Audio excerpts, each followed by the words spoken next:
You guys got to hear this thing. For a single cylinder, this thing sounds awesome. Oh yeah. Now you got to hear it rev. Yeah, it sounds like a single, but it's one of the best sounding singles I've ever heard.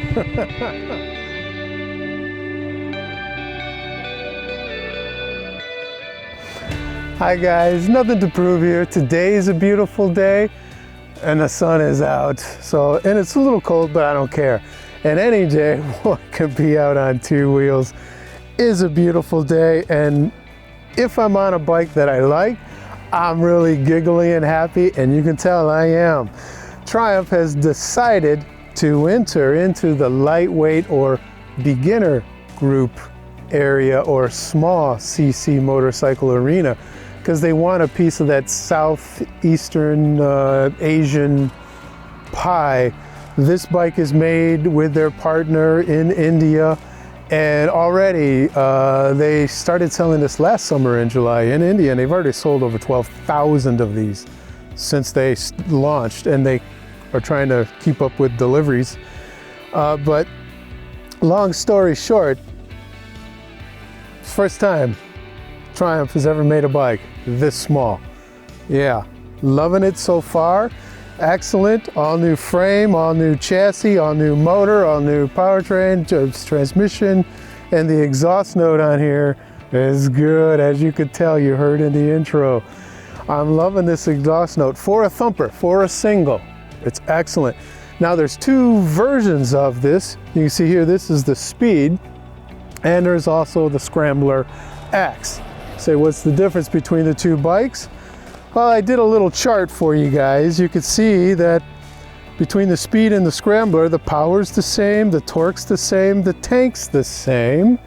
But now, take a look at the Scrambler. The price is a little more, height is a little more, suspension travel is a little more, the front wheel is a little more, the wet weight is a little more, handlebar width a little more, wheelbase a little more. Rake and trail are making up for that 19-inch front tire and that suspension also.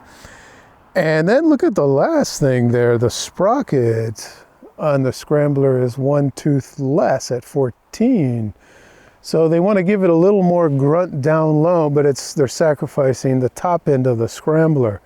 So in the off-road situations, they'll give you a little more grunt, whereas this is the 15 sprocket. So this will, although it still feels like a creeper first gear, feels like a creeper gear, you can just take off in second all day long and then wonder why you have to replace the clutch at 20,000. Okay, now, competition. In the lightweight group here, I have these arranged by weight, and you can see there, start with the BMW is the lightest in this group. Never thought I would say that. BMW is the lightest. But then look at the other end of the spectrum, the Royal Enfield. And then also the lowest in power is what? Yeah, the Royal Enfield. But Royal Enfield, they don't care. They make what they make, and they say, this is what we are. We're low tech, old fashioned, old everything, and you enjoy the ride. And that's kind of the feeling I'm getting with this bike also. But with the Speed 400, power, torque's not bad.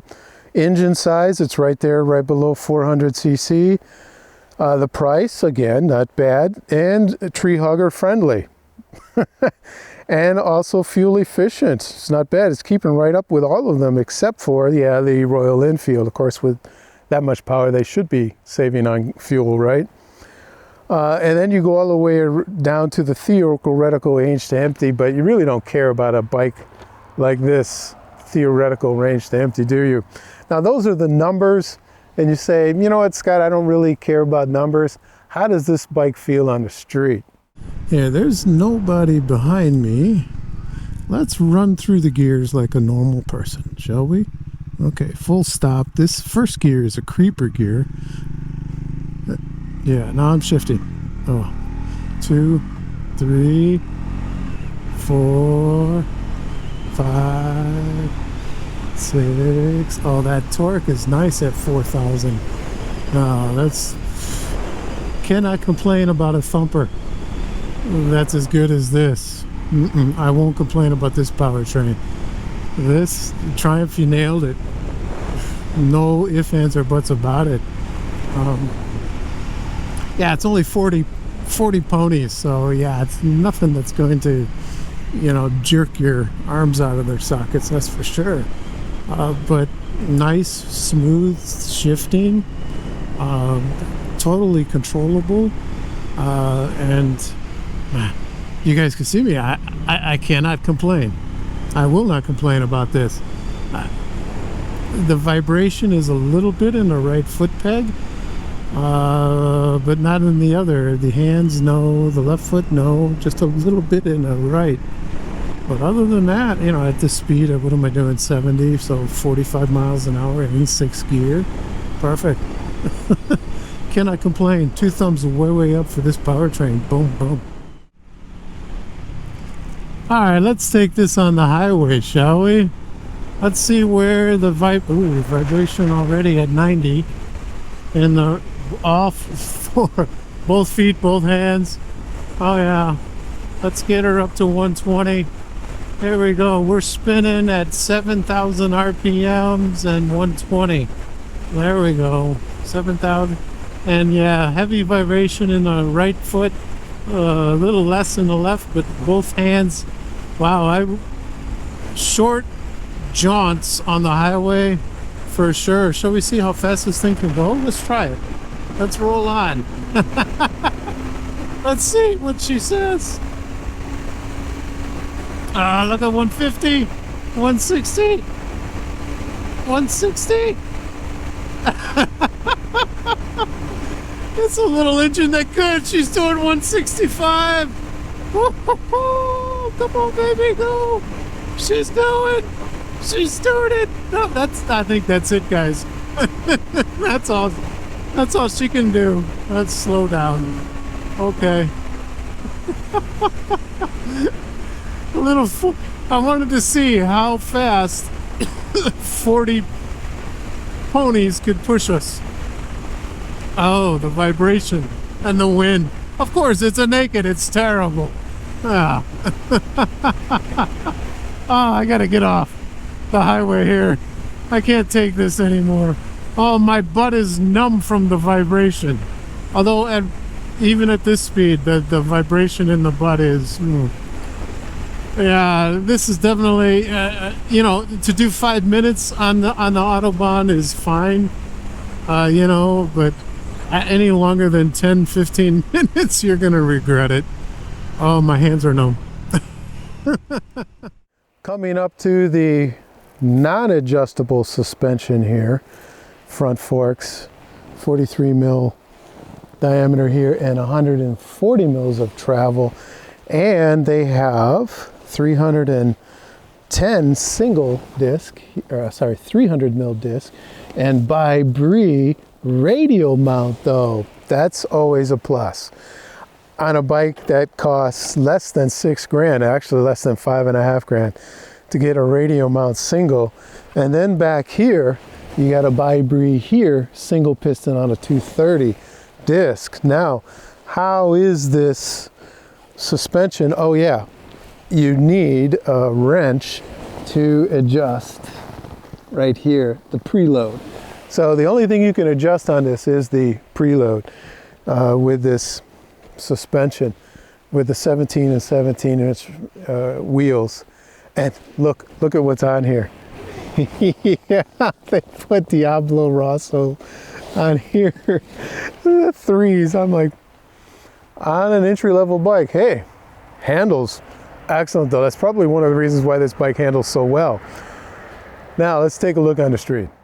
This suspension is doing admirably down this bumpy road. You can hear it in my voice. I always deliberately go, when I can, this route because this road is terrible, and I always like to test this suspension is non-adjustable front and only preload on the rear. but it's 140 mils of travel on the front, 130 on the rear, so it should. I guess I'm just graduated beyond the beginner bike suspension. I don't like getting beat up like this, but now as far as turn in, this thing is sharp. Is very, very good. Let's see how fast I can go through. Oh yeah, beautiful. Oh, beautiful in the corners here. And okay, see, anytime you can go beyond the speed limit in a corner on the street, well done. And that's what I have to say about this suspension. No complaints. Now let's try the front brake, shall we? Oh yeah. Oh wow, that's better than I had thought. Okay. That Vibri, yeah, Vibri and radial mount. Now let's do the rear. Okay. Whoa. Okay. It was a little unsettling at first, but it came around. Okay. Not bad. The feel was a little vague. The feedback, I had to really search for it. Let me try it again. Okay, there. Now I know what to look for when I'm braking hard. Okay. Ooh. And no complaints about the rear. I gotta remember this price point. $5.5K. Come on. I don't want precision. This is not a 765 RS. No, it's not. I don't care. I'm riding this on the street and it's only 170 kilos. So with this non-adjustable suspension in this price point with the brakes, yeah, I will not complain about it, guys. This I gotta consider price point. So 2 thumbs up for this. Boom, boom.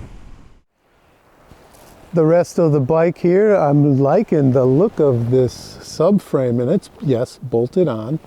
And Triumph makes bags that you can put on this thing. But this rear end here with this seat, it looks pretty good. It's nice and roomy, actually. I had plenty of room on this seat. Although, after a couple hours, I'm like, I want to get off and stretch. But yeah, it's a naked bike, so you're gonna want to. You're not doing long distances on this bike. You can, but you got to stop and take a break every once in a while. 790 mils off the ground, 31.1 inch. And the tank is only a 13 liter, but you don't need it. With this fuel economy that this thing gets, it's sipping fuel. You can go pretty good on a tank of gas with this thing. Now, with this tank filled up, how does this feel in a little village? This thing is so controllable. Here, we can try this in second and just nudge. Oh, the clutch engagement is smooth. Nice. Speed limit is 30, so let's, oh yeah, going uphill, let's try it. Okay, the on off is, okay, I'm trying to find it. The 310R might be a little smoother than this, but this is okay. No complaints about the on off. You can split hairs as to which bike in this group has better on off throttle, but flickability, oh yeah, this is on par with all of them. any lightweight bike is totally flickable in a little village anywhere at low speed maneuvers. Man, this thing will go around everything in a heartbeat. You just think it and it goes. I don't know what those guys are doing, but see, but I wasn't worried. I was doing 30 and I'm like, I can just come to a complete stop in a heartbeat with this thing with only 170 kilos in this front brake, this Vibri radial mount. It's pretty good. So overall, in a little, if you're doing city commuting, this would be great to go across the city. Zoom in and out of traffic, avoid all the potholes. Perfect bike for that. Vroom, vroom. Avoiding the manhole covers. And because this thing doesn't weigh anything, this is so light and nimble. Perfect bike for running across town on, you know, this is excellent. So 2 thumbs up in a little village. Overall impressions, would I recommend buy this bike? Yes, 2 thumbs way up. It's very competitive, right in that price point, and the power and the weight ratio is right there also. The other bikes in this group, like the Kawasaki Z500, the Honda 500, both new bikes this year, you're going to pay a little more. Yeah, you get a little bigger motors, so you get what you pay for. But I think Triumph nailed it with this, with the 2 variants. With this, with the lower seat at 790, and then if you're a little taller like me, I would prefer the Scrambler at 835 millimeters off the ground. That's what I would prefer. Overall, guys, buy it. Yeah, you won't regret it. As always, guys, ride safe. That's most important on the list. And second of all, guys, ride like there's nothing to prove. Take care. Cheers, guys.